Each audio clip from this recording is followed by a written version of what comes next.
as coisas velhas esquecer. Me ensina a acreditar que o Senhor no controle está.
Olá, boa tarde, graça e paz do Senhor Jesus. Eu sou o pastor Eduardo e este é o programa Conversa Teológica.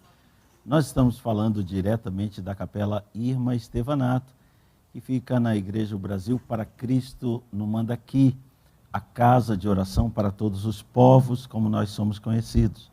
Nosso pastor sênior é o pastor Joel Estevanato e dirige a igreja juntamente com sua esposa Leonor.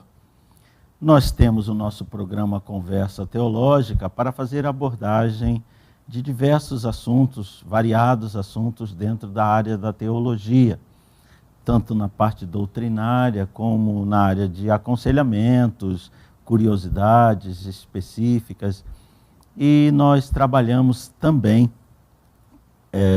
desde já duas segundas-feiras atrás, com entrevistas e temos entrevistado o nosso querido pastor e professor Ademir Goulart, que pertence à comunidade evangélica Hebron, que fica no Piqueri.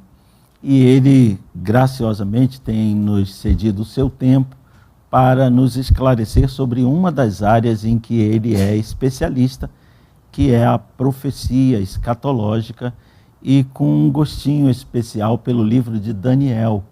Já falamos em outra segunda-feira, há 14 dias atrás, falamos sobre o capítulo 1 e fizemos um enfoque, uma abertura sobre esse livro tão importante da Palavra de Deus. E hoje estamos aqui para dar continuidade a essa análise do pastor e nós também contamos com a sua participação. Se você tiver alguma pergunta, algo que já guarda talvez até aí há anos e você queira fazer, nós temos um especialista aqui e vamos procurar atender a sua curiosidade. Mas para abrir o nosso programa, como nós sempre fazemos, vamos pedir ao Espírito Santo de Deus que nos oriente, que abençoe esse momento e que ele seja de edificação para nossas vidas. Vou pedir ao meu pastor Ademir que faça essa oração e nós estaremos assim iniciando o nosso programa. Amém.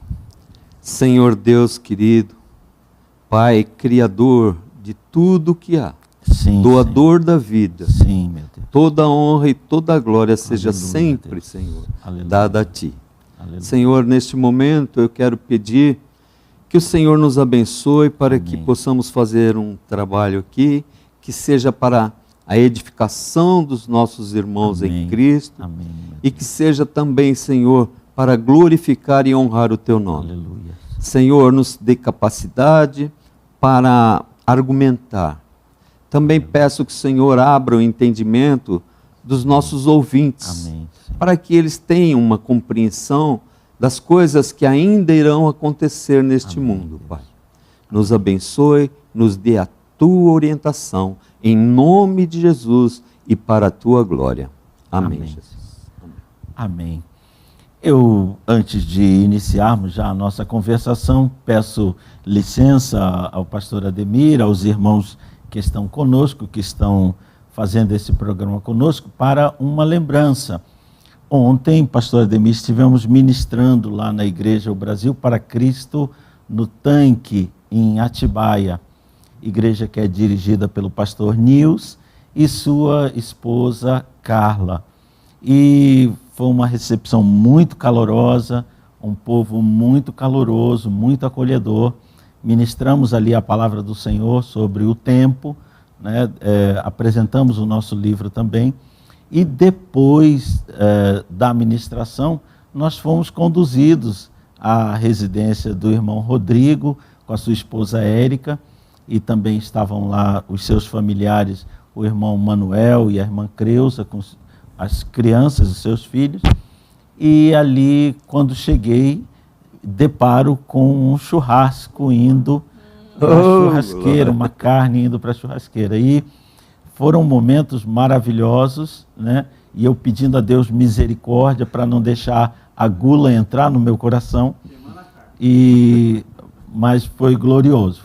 Eu quero agradecer a essa igreja, ao amigo pastor Nils, a sua esposa, pastora Carla, por essa recepção.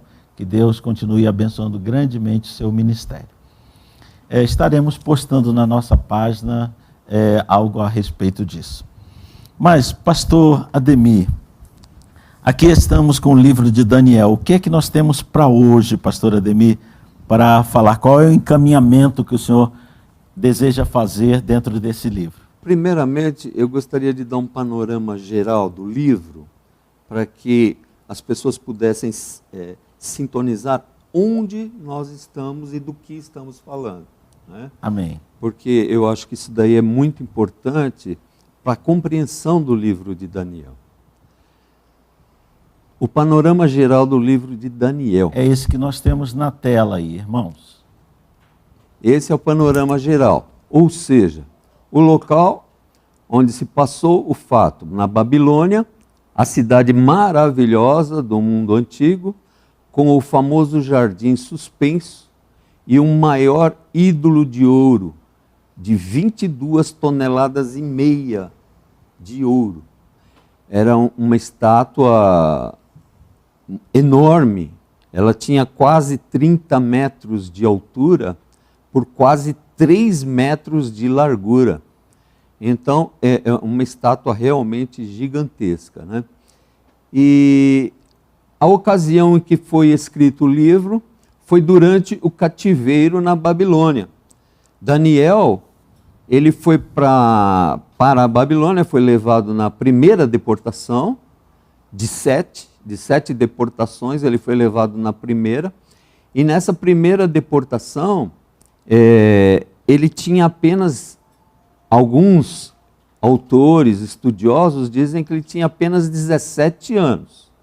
Eu acredito que ele tinha um pouquinho mais. Eu acredito que ele tinha por volta de 20 anos de idade. Então, esse livro foi escrito durante todo o período de cativeiro.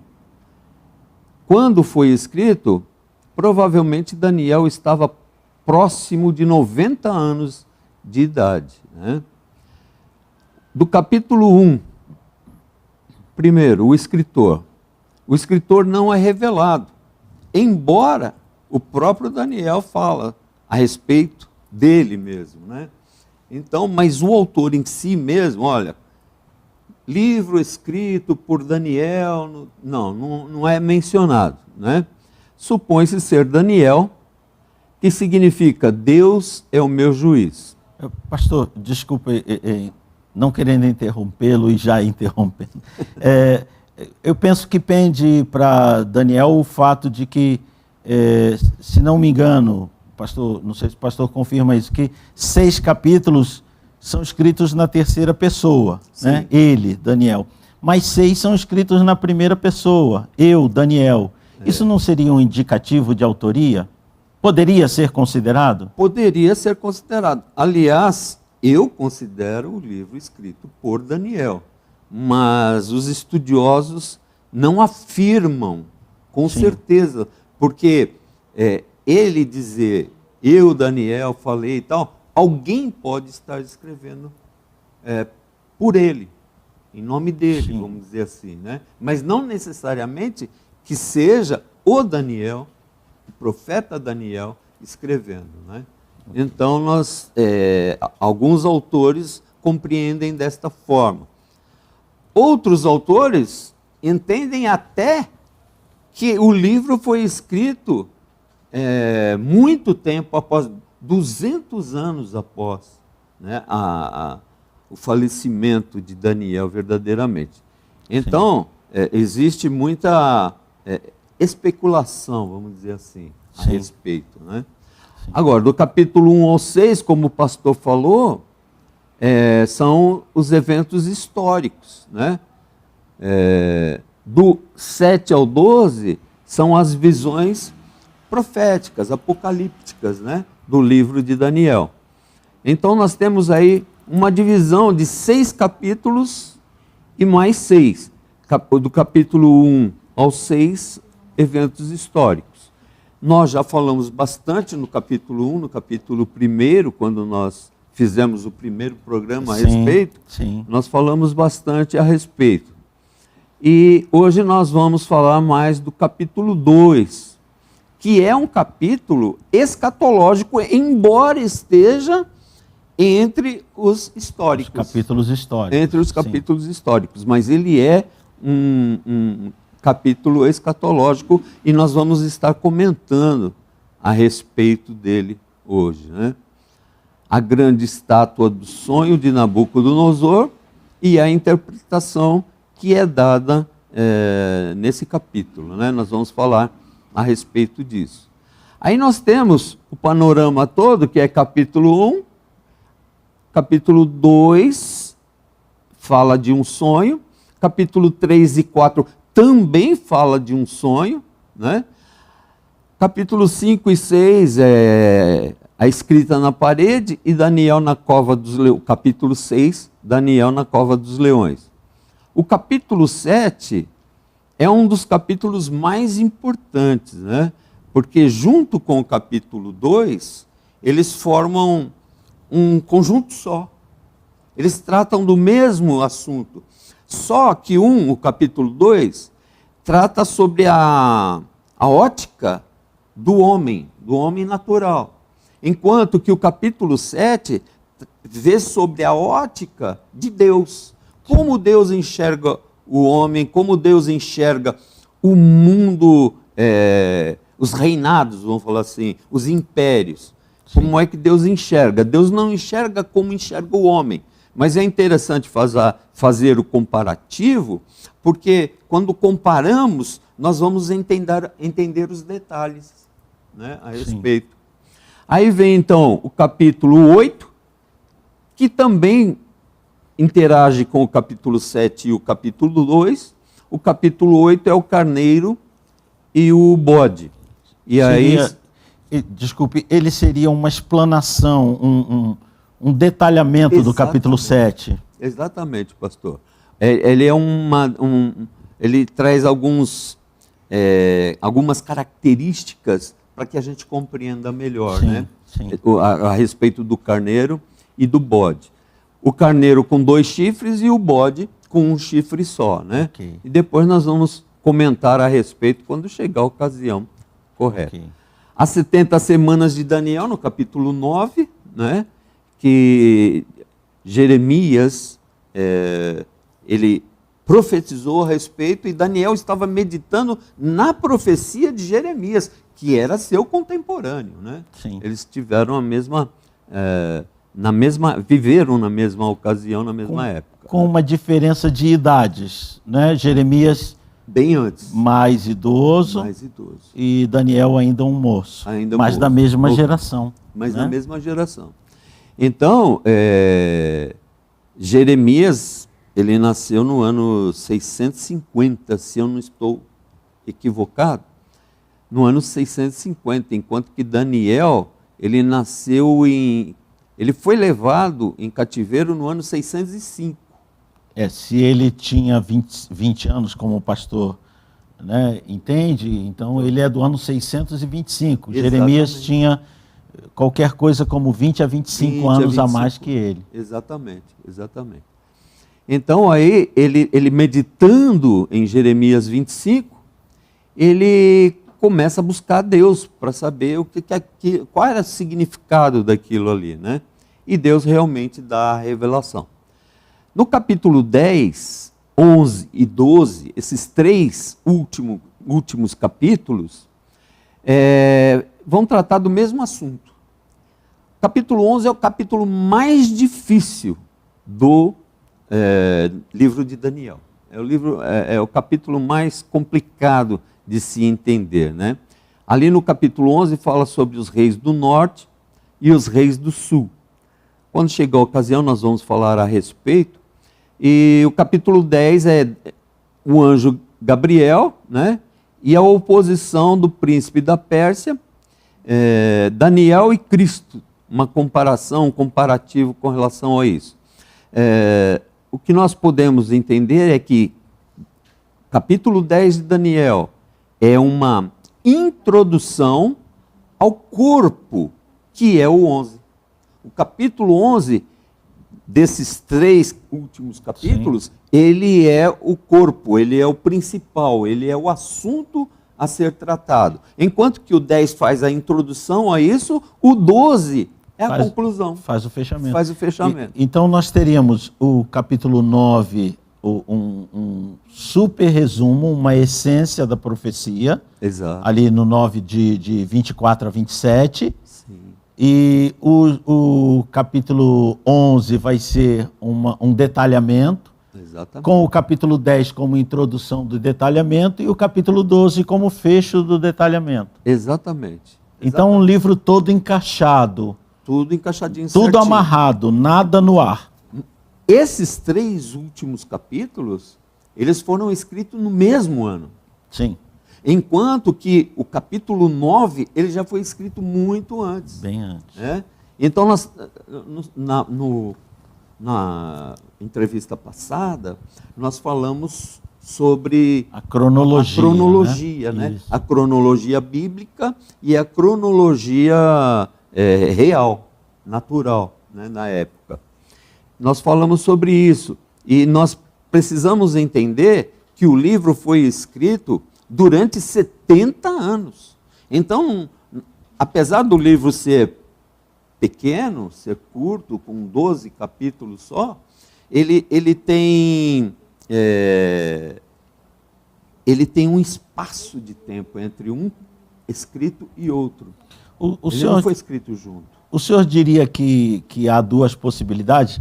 Ele pode ter sido escrito ao longo desses anos, ou ele pode ter escrito ao final dos anos, retratando cada fato que se destacou dentro desses anos. Pode ser. Uma das 2 coisas. Pode sim, pastor. Pode sim. Ele poderia ter escrito enquanto vivia aqueles fatos, e interrompido, guardado, e escrevia novamente quando acontecia, ou pode ter sido inspirado a escrever ao final dos 70 anos, sobretudo.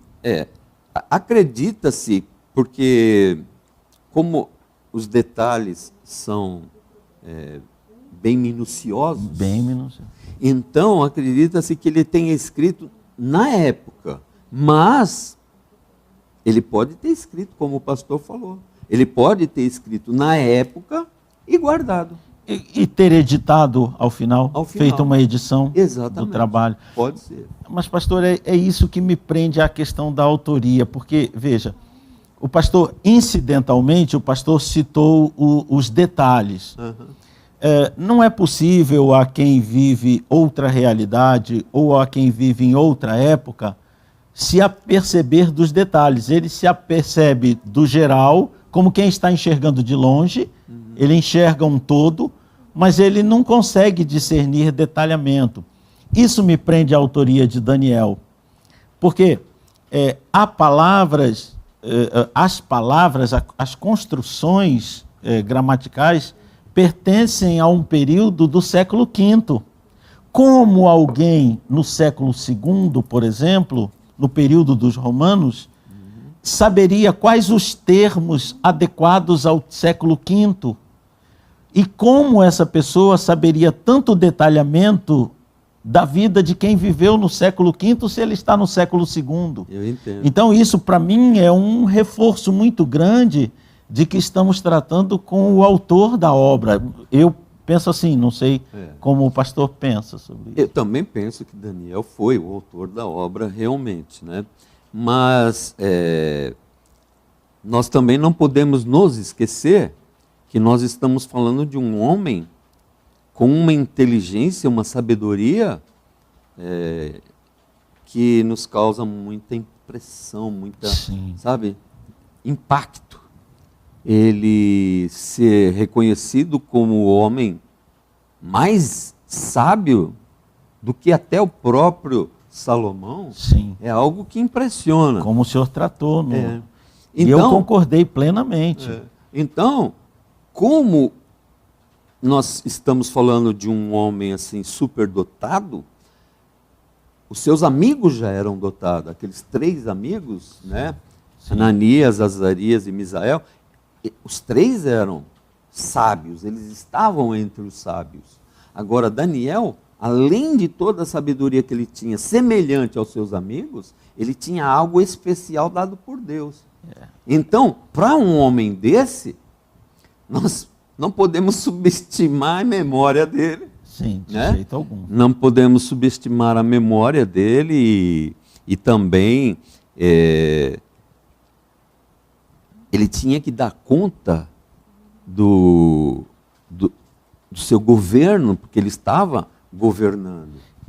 Foi um homem que mudaram estranhamente, o único caso, penso não estar errado, o único caso na história em que, em vez de permanecer o governo e mudarem os homens, permaneceu o homem e mudaram os governos.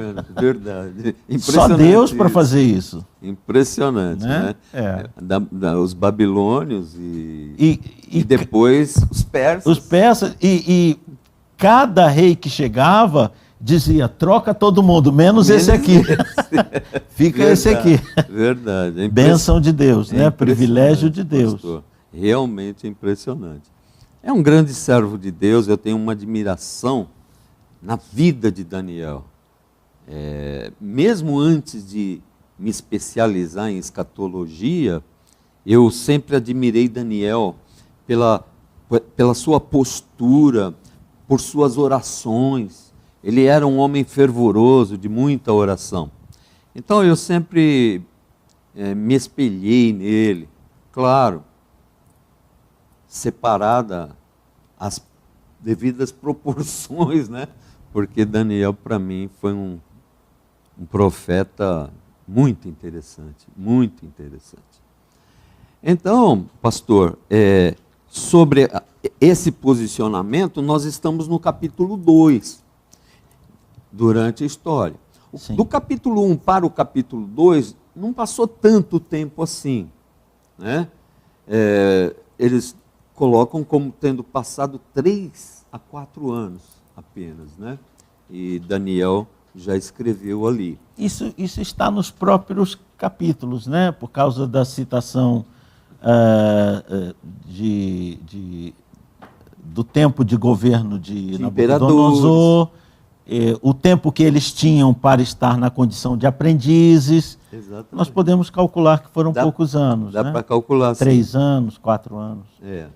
E também nós podemos calcular pelo período da história, pelos imperadores de então, sim. E as sucessões, né, que aconteceram, e Daniel ali entra rei, muda reinado, e ele continua firme lá.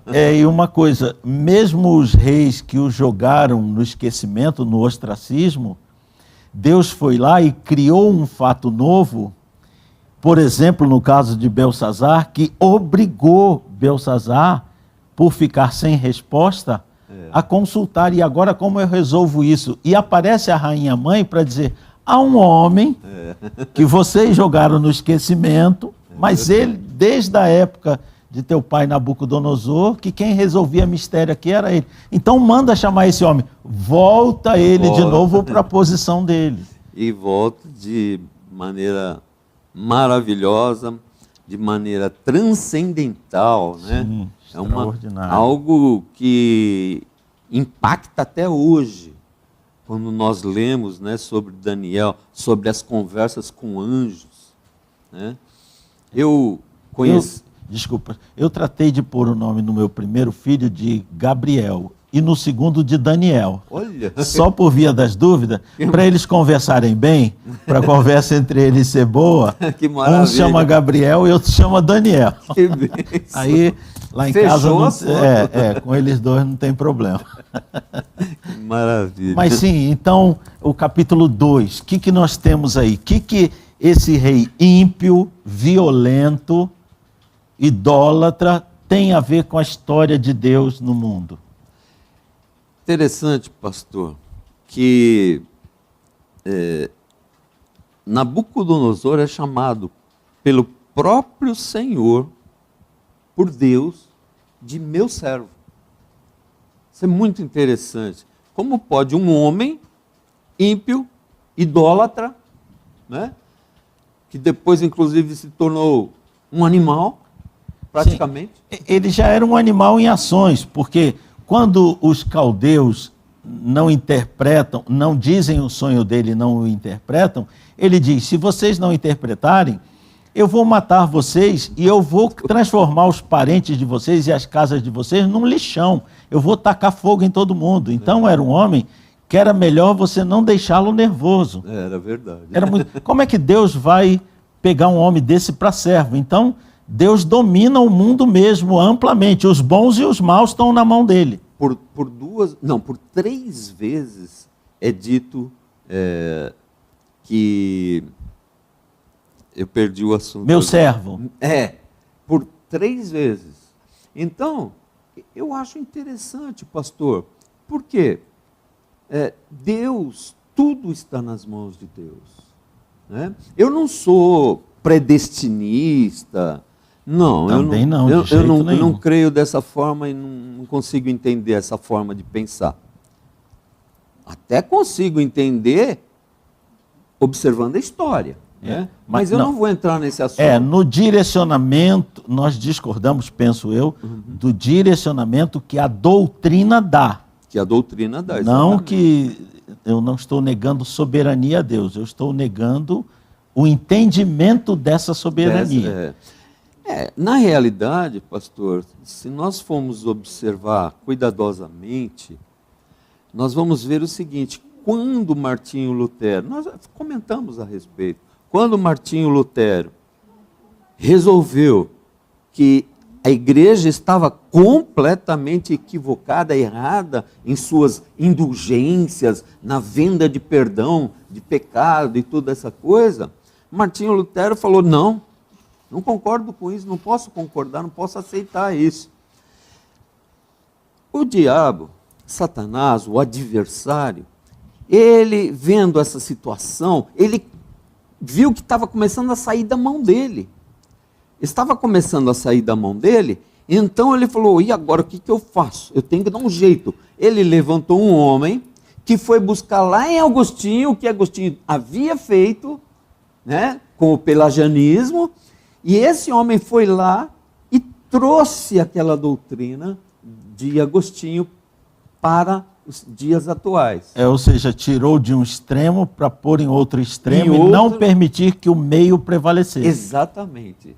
Foi isso realmente o que aconteceu.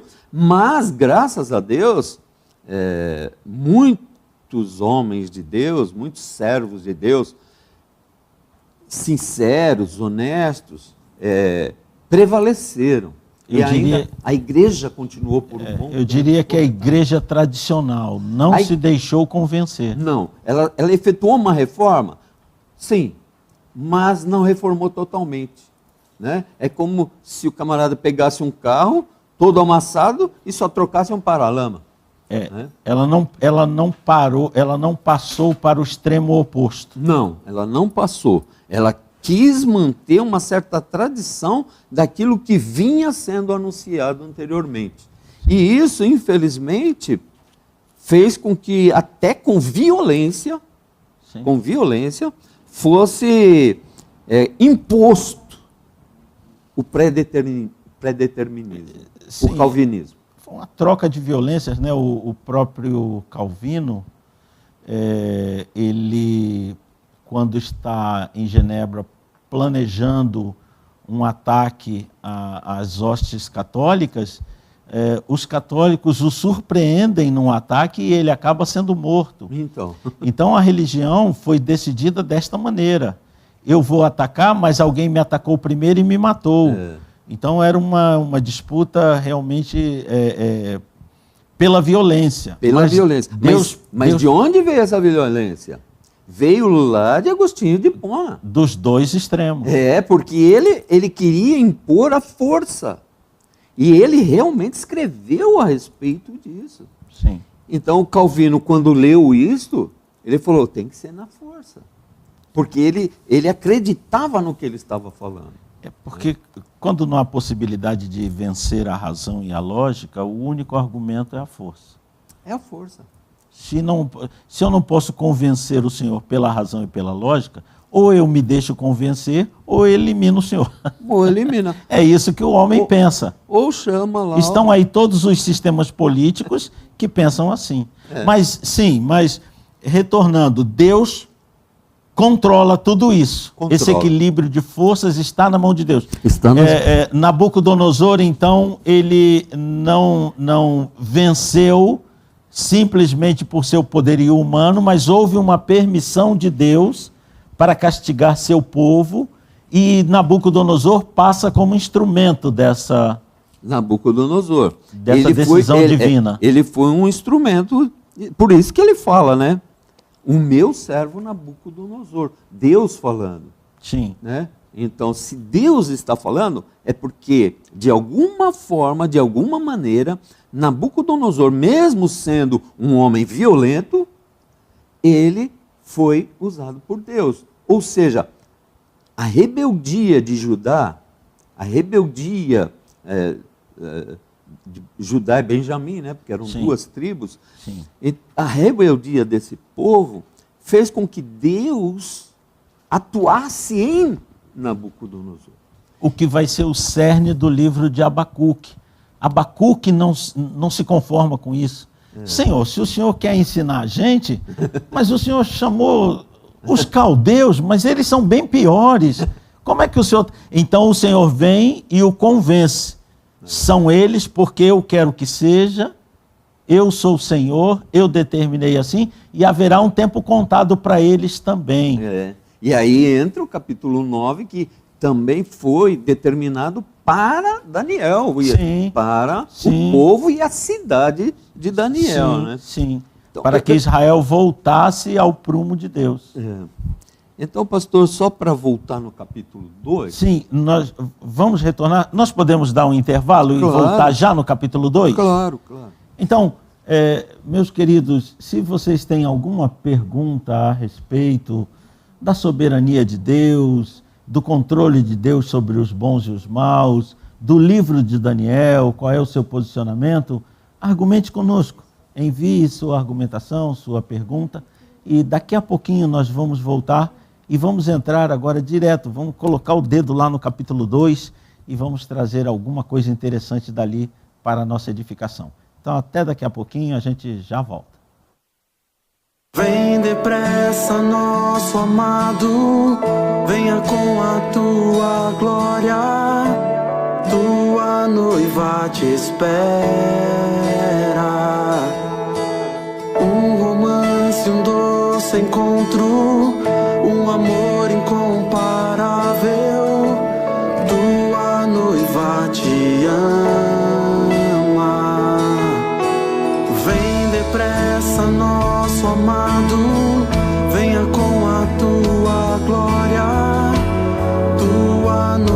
noiva te espera. Um romance, um doce encontro, um amor incomparável. Tua noiva te ama. Jesus, tu és tudo. Queremos te encontrar. Desesperados, sedentos de amor, olhando pra ti, nós clamamos. Vem nosso amado, vem lindo noivo.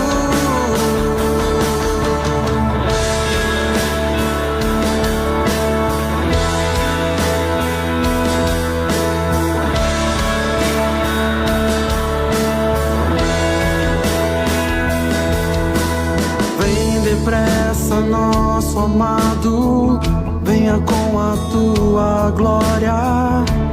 Tua noiva te espera.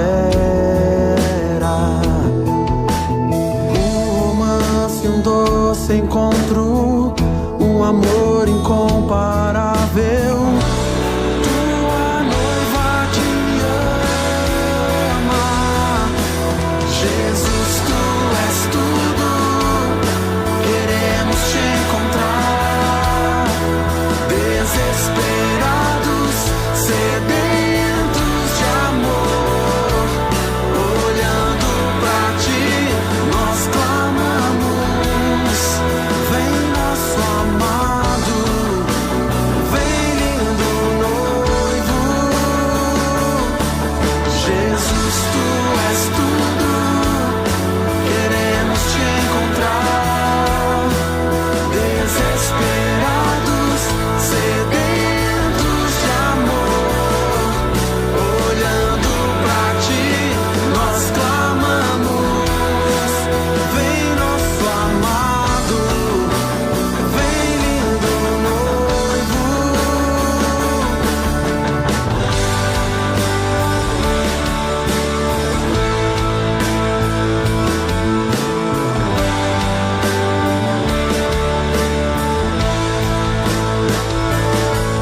O Espírito e a noiva dizem vem. O Espírito e a noiva dizem vem. O Espírito e a noiva dizem vem. O Espírito e a noiva dizem vem.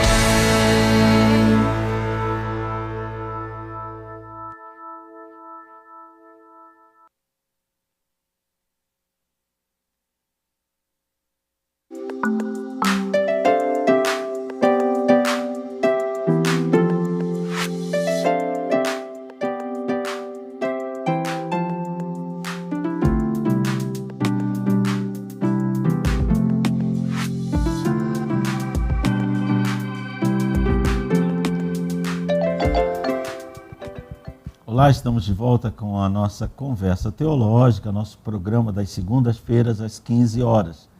Você é nosso convidado e nós agradecemos se você compartilhar esse programa com outras pessoas, informar o que está sendo tratado aqui, quem está sendo entrevistado, para que outras pessoas possam participar também desses esclarecimentos. Nós estamos falando sobre o capítulo 2 de Daniel, do livro do profeta Daniel, e agora nós vamos colocar o dedo nele e eu volto com o pastor Ademir Goulart para tratar desse assunto. Pastor, então entramos no capítulo 2.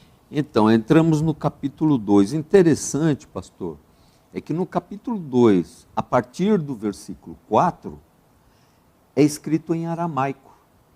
Ele deixa de usar o hebraico e passa a usar o aramaico. E vai até o capítulo 7, até o final do capítulo 7 em aramaico. Sim. E quando inicia o capítulo 8, já volta ao hebraico novamente. Sim. É interessante nós falarmos sobre isso, porque nós estamos falando de uma época em que Daniel viveu na escravidão, no cativeiro, né? Sim. E naquela terra, Existia uma cultura, aliás, uma cultura comentada, falada até hoje, né? Sim. Dos babilônios, né? Sim. Então, é interessante ver que eles começam a falar sobre este assunto e aqui já é tratado sobre a profecia, aqui já entra no aspecto profético. Aqui já começa a falar sobre a estátua de Nabucodonosor, do sonho que ele teve, né? E isso acontece em aramaico, né? Não é em hebraico que ocorre essa profecia. Muito interessante isso. Que era o idioma dos dominadores. Dos dominadores. E Daniel e seus amigos, Ananias, Misael e Azarias, são os dominados. E Daniel começa a escrever aí no capítulo 2, no idioma dos dominadores. Dos dominadores. E Daniel, assim como seus 3 amigos, eles foram treinados, eles foram instruídos no idioma babilônico. Sim. Né? Então, eles foram instruídos, eles tinham o domínio do idioma. E por isso Daniel escreve em aramaico. Né? E o interessante aqui é que ele vai até o capítulo 7, o final do capítulo 7, que é onde se entrelaça. O capítulo 2, ele vai se entrelaçar com o capítulo 7, que também está em aramaico. O capítulo 7 vai trazer, como o pastor já colocou, uma visão aperfeiçoada da profecia que é iniciada no capítulo 2, e os dois estão em aramaico. Os dois estão em aramaico. Muito interessante isso. Muito. Né? Muito um livro, eu diria que é um livro de profecia e de sabedoria. A pessoa precisa pedir a Deus sabedoria.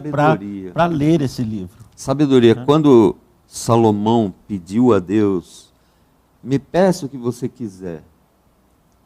E ele não pediu outra coisa a não ser sabedoria. Isso comoveu o coração de Deus. Isso contentou o coração de Deus. Você podia ter me pedido qualquer coisa.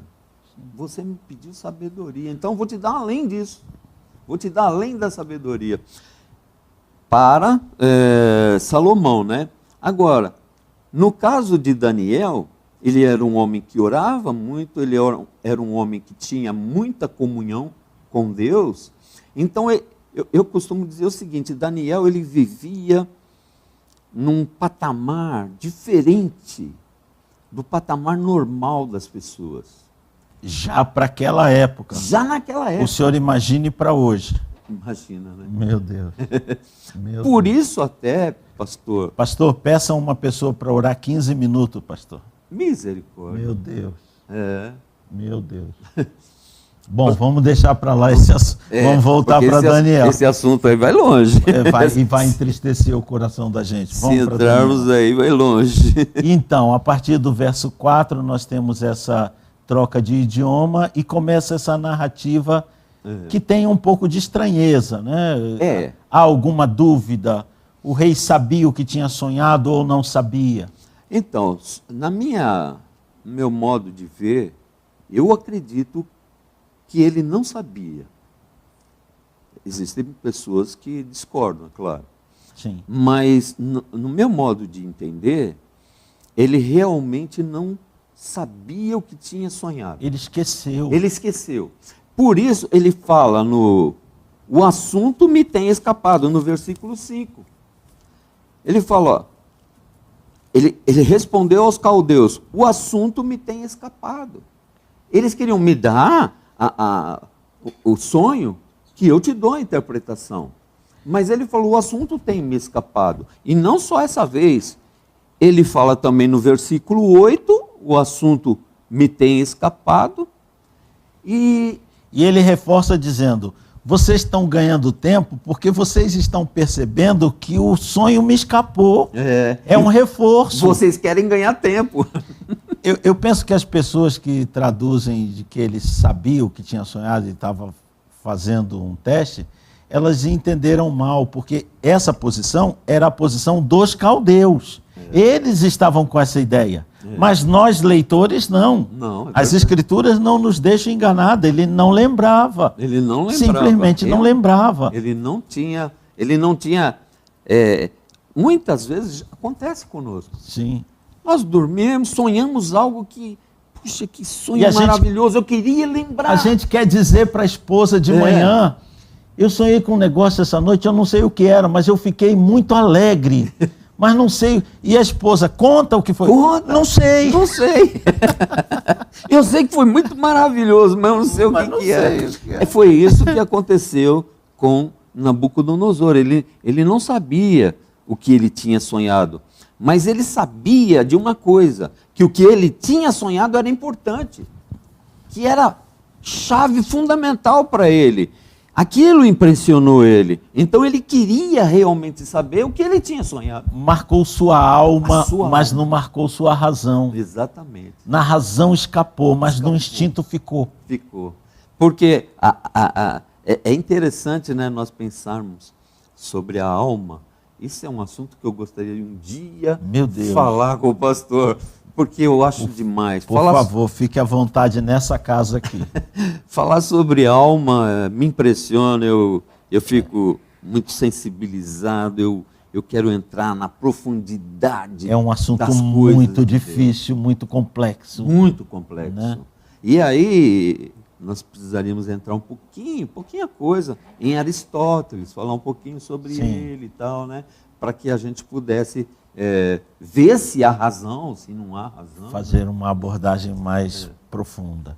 Então, Sim, mas aí ficou na alma do homem aquele sonho. ficou na alma E o dele. intelecto nada de lembrar. Nada, ele não conseguia lembrar, mas aquilo incomodou ele, aquilo deixou ele. Será que não existe ninguém que vai poder me falar o que eu sonhei? Agora, como que alguém vai falar o que o pastor sonhou? É muito complicado. Não,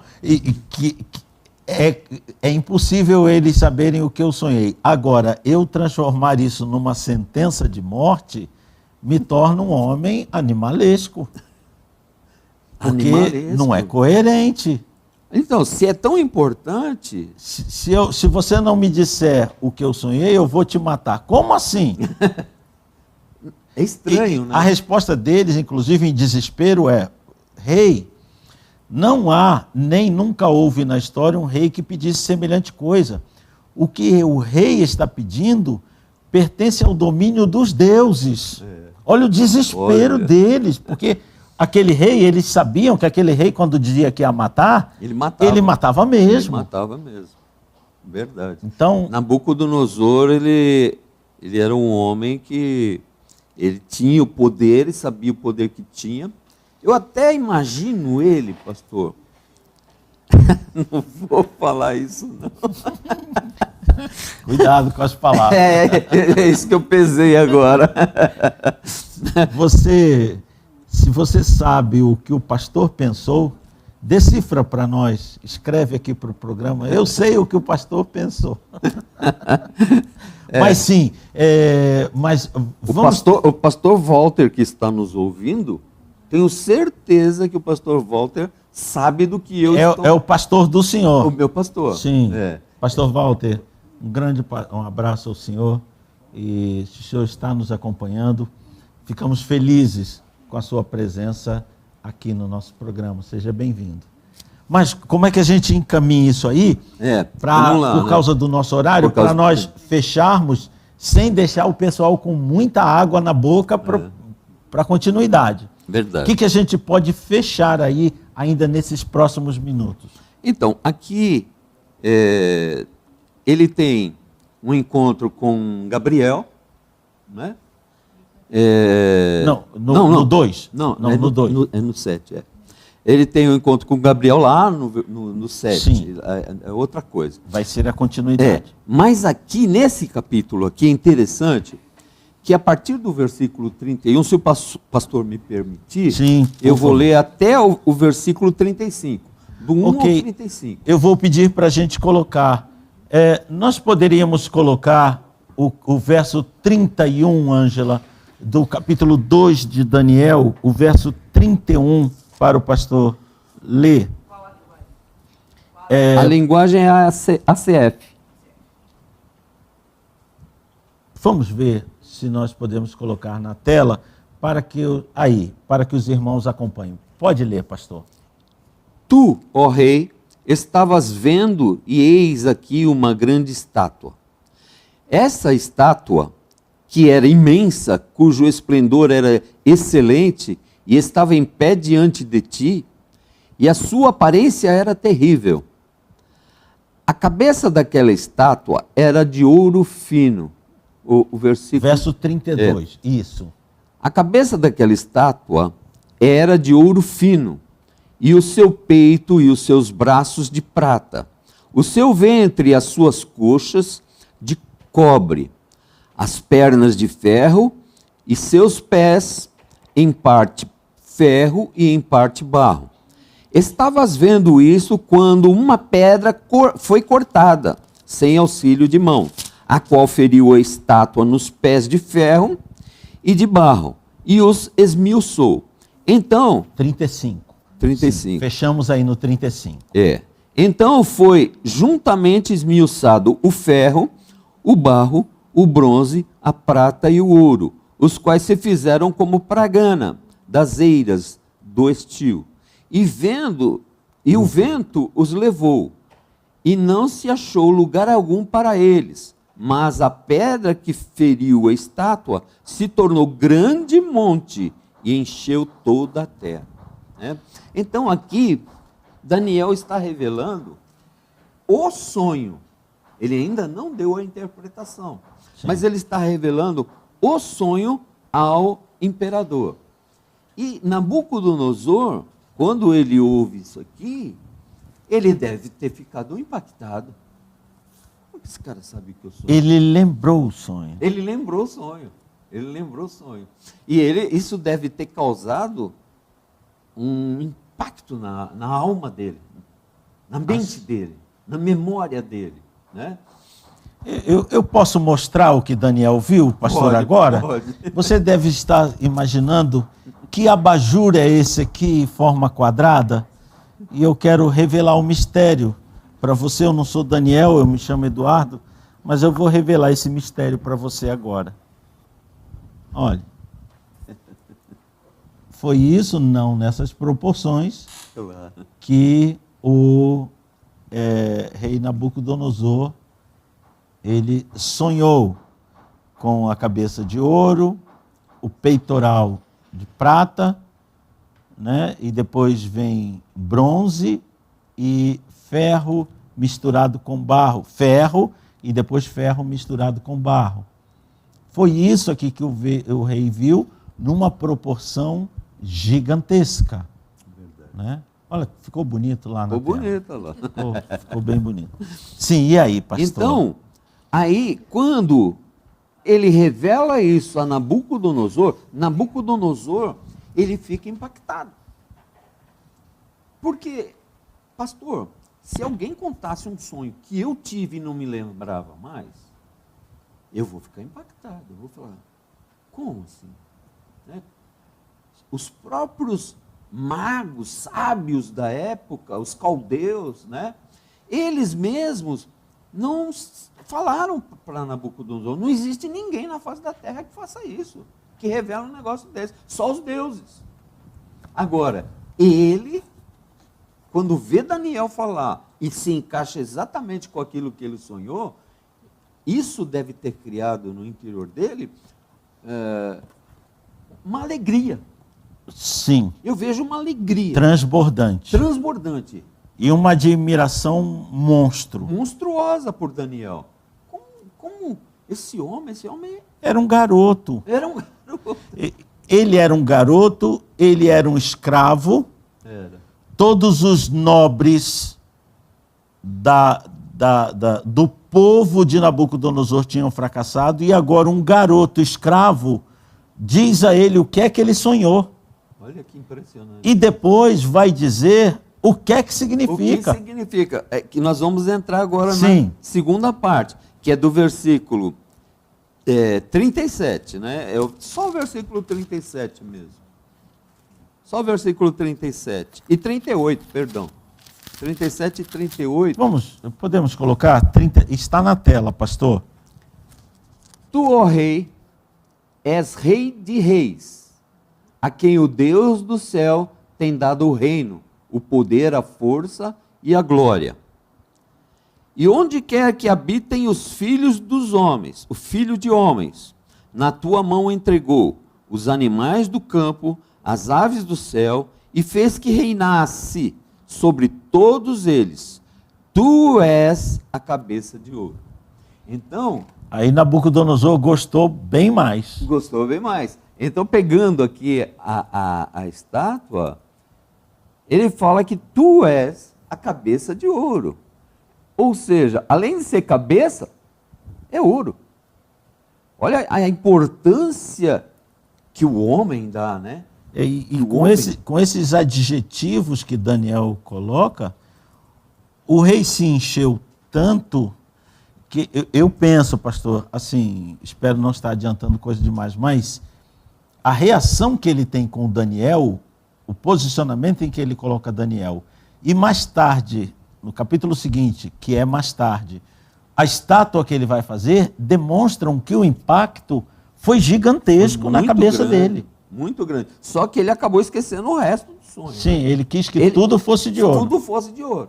Aí ele fez uma estátua todinha de ouro, como está lá no capítulo 3, né, que nós vamos ver mais à frente.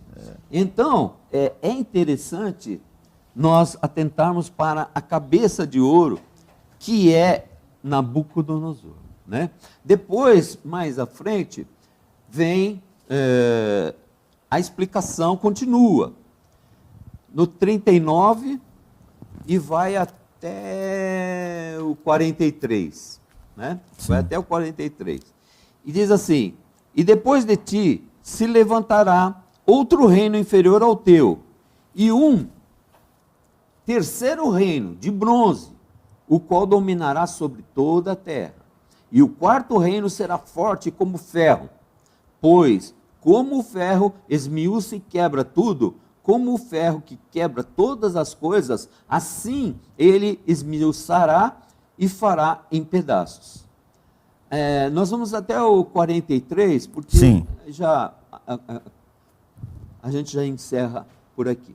Sim, pode ler. E quanto ao que viste dos pés e dos dedos, em parte de barro, de oleiro e em parte de ferro, isso será um reino dividido. Contudo, haverá nele alguma coisa de firmeza do ferro, da firmeza do ferro, pois viste o ferro misturado com o barro de lodo. E como os dedos dos pés eram em parte ferro e em parte de barro, assim, por uma parte o reino será forte e por outra será frágil. Quanto ao que viste do ferro misturado com barro de lodo, misturar-se-ão com semente humana. Olha que interessante. Sim. Isso aqui. Isso daqui é para se pensar muito. Só essa frase aí dá estudo até umas horas. Muito estudo. Mas não se ligarão um ao outro, assim como o ferro não se mistura com o barro. Só até aí. Sim.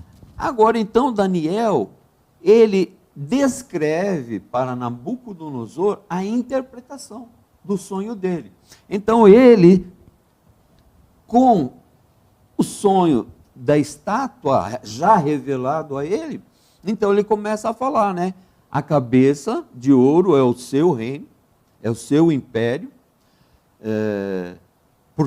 o ouro por causa do luxo, por causa da sofisticação do reino de Nabucodonosor, aquele jardim suspenso, né, da Babilônia, uma coisa fantástica. A grandiosidade arquitetônica da Babilônia. Demais.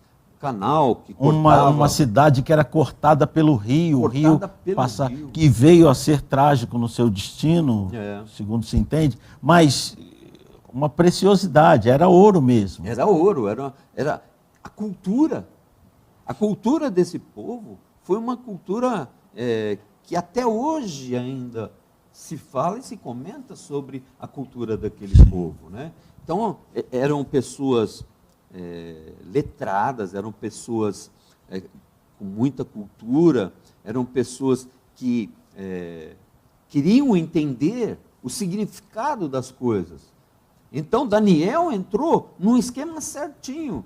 Por quê? Porque Daniel, ele conseguia trazer da parte de Deus a sabedoria que o rei estava tentando buscar alcançar, né? Sim.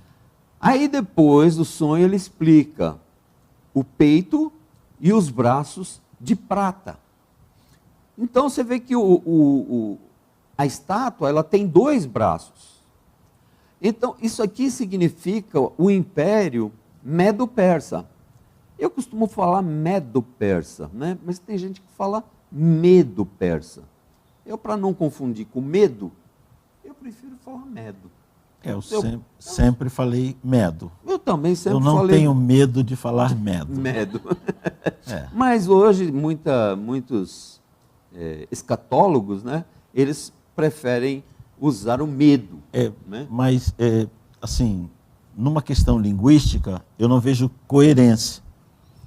Porque isso é uma designação de origem. Né? Então, se a origem é a média e não a média, o originado terá que ser medo e não medo. Tem que acompanhar. Não faz sentido quem nasce na média ser medo. Não faz sentido. Linguisticamente, isso aí é um chute num balde, esparramando todo o leite que a vaquinha produziu. É o meu pensamento também. Não, se ele nasceu na média, se ele é originário da média, ele é medo. Medo. Eu também acredito desta maneira. E quem pensa diferente, me desculpe, mas a sua cabeça está fraquejando. Eu também penso assim. E eu continuo falando medo. E é medo mesmo. E quem não pensa assim... Mude. Trate de mudar. Sim. Então nós temos... É uma brincadeira, tá, irmãos? Mas nós, sinceramente, entendemos que faz sentido isso que estamos dizendo. Se alguém nasceu no Brasil, é brasileiro. Na Itália, é italiano. Na média, é medo. Sim, pastor.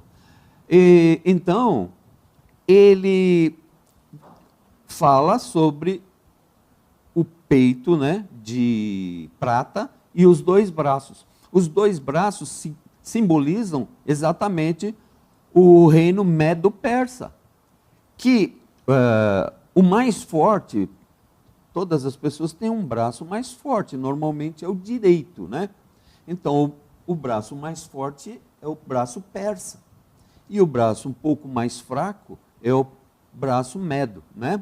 Então, esse é o segundo império que viria logo depois do império de Nabucodonosor. Depois nós temos o ventre de bronze. O ventre de bronze, né? E até um pedacinho da coxa de bronze. Nós temos isso daqui. O que vem a ser o bronze? O bronze seria o império de Carlos Magno, Alexandre Magno. De Alexandre Magno. Eu falei, Carlos. A gente confunde com Carlos Magno, que foi um personagem histórico. Com certeza. E confundir é normal. Alexandre Magno, me perdoem. Alexandre Magno. E Alexandre Magno, ele vai ter um reinado curto, muito curtinho, 13 anos só. Mas esse homem, ele conquistou muita coisa, muita. O mundo inteiro, né? O mundo inteiro. Então, o mundo inteiro da época, evidente, mas ele conquistou o mundo todo. Assim como os medos, os persas, eles também conquistaram o mundo todo da época, né?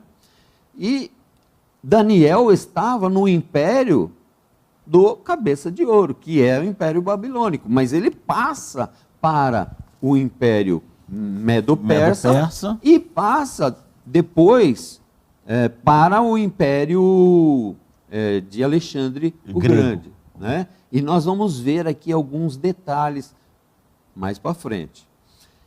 Temos aqui as pernas de ferro, né? As pernas de ferro seria o 4º reino. Que reino seria esse? O Império Romano. O Império Romano, por que tem 2 pernas? Eu vou divergir um pouco dos meus colegas escatólogos, Porque eles acreditam que seja o Império Oriental e o Império Ocidental. Eles acreditam desta forma. Eu também acreditei dessa maneira. Até que eu estudei, pensei, meditei a respeito, pastor, e eu creio que é o Império Romano político e o Império Romano religioso. Eu creio dessa forma. Faz muito sentido. Faz sentido. Só que ele virou um saci pererê. Por quê? Virou um saci pererê. Por quê? O político acabou. O pastor Ademir está abrasileirando a estátua de Nabucodonosor. Ela virou um saci, um personagem da nosso folclore, especialmente dos nossos povos do sul. É verdade. Então, o império religioso continua até hoje. Né? Que, como fala o nome, é romano. E a própria igreja que representa esse império é romano. E é justamente aquele que vai lutar para trazer de volta esse império romano bárbaro, romano... Ao domínio da humanidade. Ao domínio. Então, como ele ainda está vivo, ele vai lutar para ajudar a trazer este império de volta. E hoje já existe a União Europeia, já existe. Sim. Já existe a comunidade europeia, eles já dividem, inclusive, a mesma moeda, com exceção da Inglaterra, porque a moeda da Inglaterra ela é muito mais forte. Então, eles perderiam muito se eles equiparassem. Era nocivo para eles pertencer à comunidade europeia. Exatamente. Eles já fizeram parte, mas depois resolveram... E eu vejo aspecto escatológico nisso. Tem, com certeza. Vejo aspecto escatológico. Mas sim, então, nós temos na definição dessa estátua uma introdução de Deus, um primeiro aviso do que viria a ser a escatologia. Exatamente. Não é isso? Porque por isso que o livro de Daniel é tão importante. Ele vai mais à frente transportar esses governos que foram daquele período para concentrar no retorno dele que vai ser para o último tempo. Para o último tempo, exatamente, pastor. Então veja, né? Primeiro que está se tentando fazer uma prótese Verdade. para que o Império Romano se erga novamente. E finalmente vem os pés, que é feito de barro e ferro, ou ferro com barro. Esses dois elementos não se misturam. Não tem como se misturar. Porque o ferro, ele é forte, mas o barro, ele é frágil, fraco. Essa união do ferro com o barro é a formação do império que virá, que faz parte do império das pernas, que é o Império Romano, né?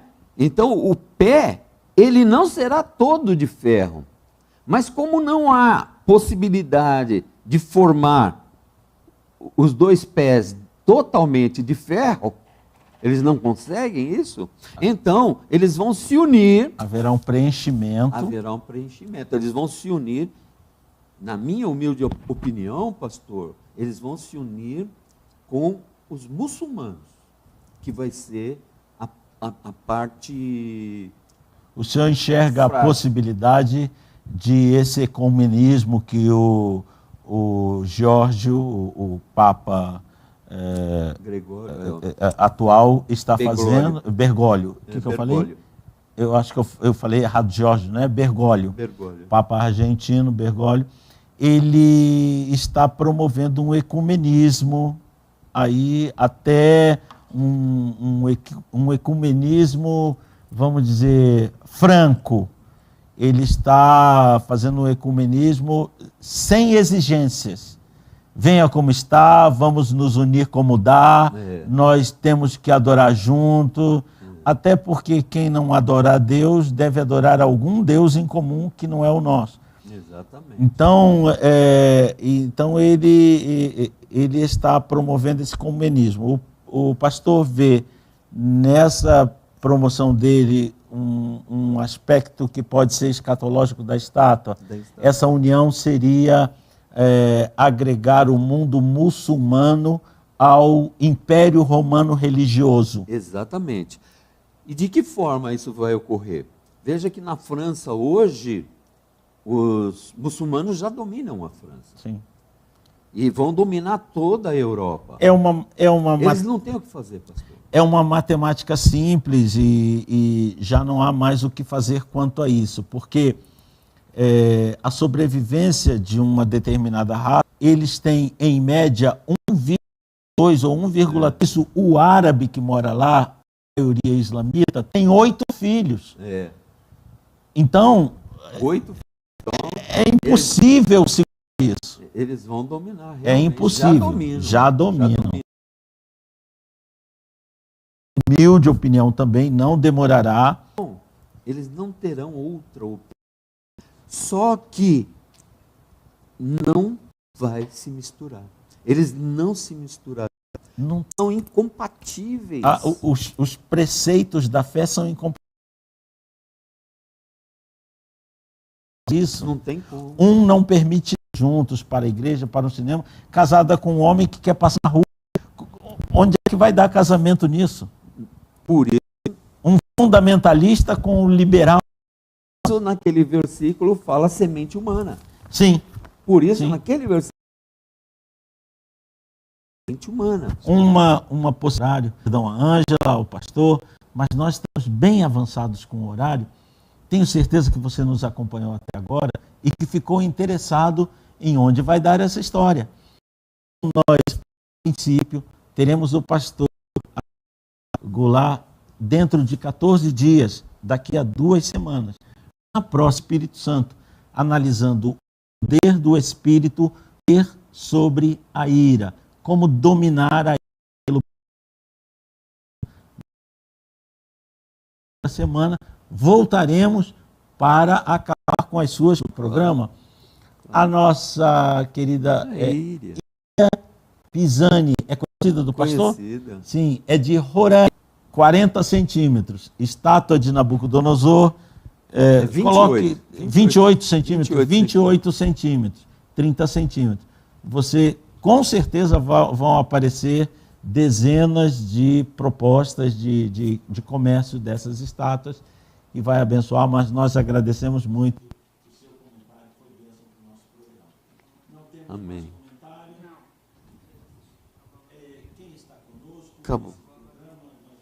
Acabou a bateria.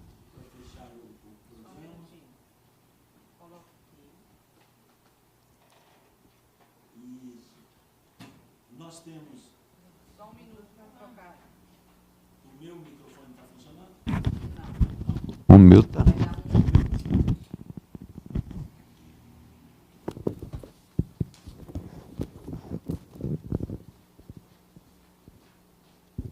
Maravilha, o nosso microfone aqui acabou a bateria, mas nós vamos fechar o programa com esse microfone.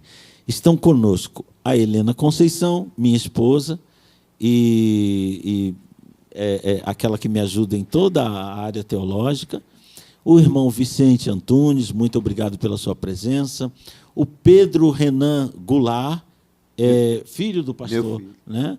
Está conosco também, a Isaura Antunes, muito obrigado pela presença de vocês, o Bruno Paulo Goulart, também meu filho. Também é filho, o outro filho. Um grande abraço a vocês, meus queridos. Pastor Eduardo Augusto, da O Brasil para Cristo, em Biritiba Mirim, aqui no interior de São Paulo, uma região muito linda. Um grande abraço, pastor. A Sueli Musel, que foi minha diretora, uma pessoa incrível. Então, o pessoal aí, os conhecidos do pastor Ademir, dando aquela força para o programa, muito obrigado. A Iria Pisani, de Roraima, que também é uma amiga querida do pastor. O nosso querido pastor capelão Marcelo Camia. Estaremos lá na igreja no domingo de manhã, agora, se Deus quiser, ministrando a palavra. pastor Elias Araújo, um especialista em escatologia, pastor. Olha que maravilha. Especialista, o homem é um dicionário. É um grande amigo nosso também, pastor, líder da igreja lá em Diadema, São Paulo. Um grande abraço. A irmã Conceição Santos, da cidade de Leme, em São Paulo. Um abraço, minha irmã. A Heloísa Sanches, que sempre está conosco, da O Brasil para Cristo, em Marília. Um grande abraço, irmã. O Fábio Eduardo Fontanese, um amigo particular do nosso Gêmeos. E a Sandra Regina Abreu, nossa querida amiga e irmã também, do IBBC. E o Roberto Vieira, que está conosco. Meu amigo. Então, muito obrigado àqueles que prestigiaram também, particularmente, a presença do pastor Ademir aqui. Muito obrigado a vocês que estiveram conosco.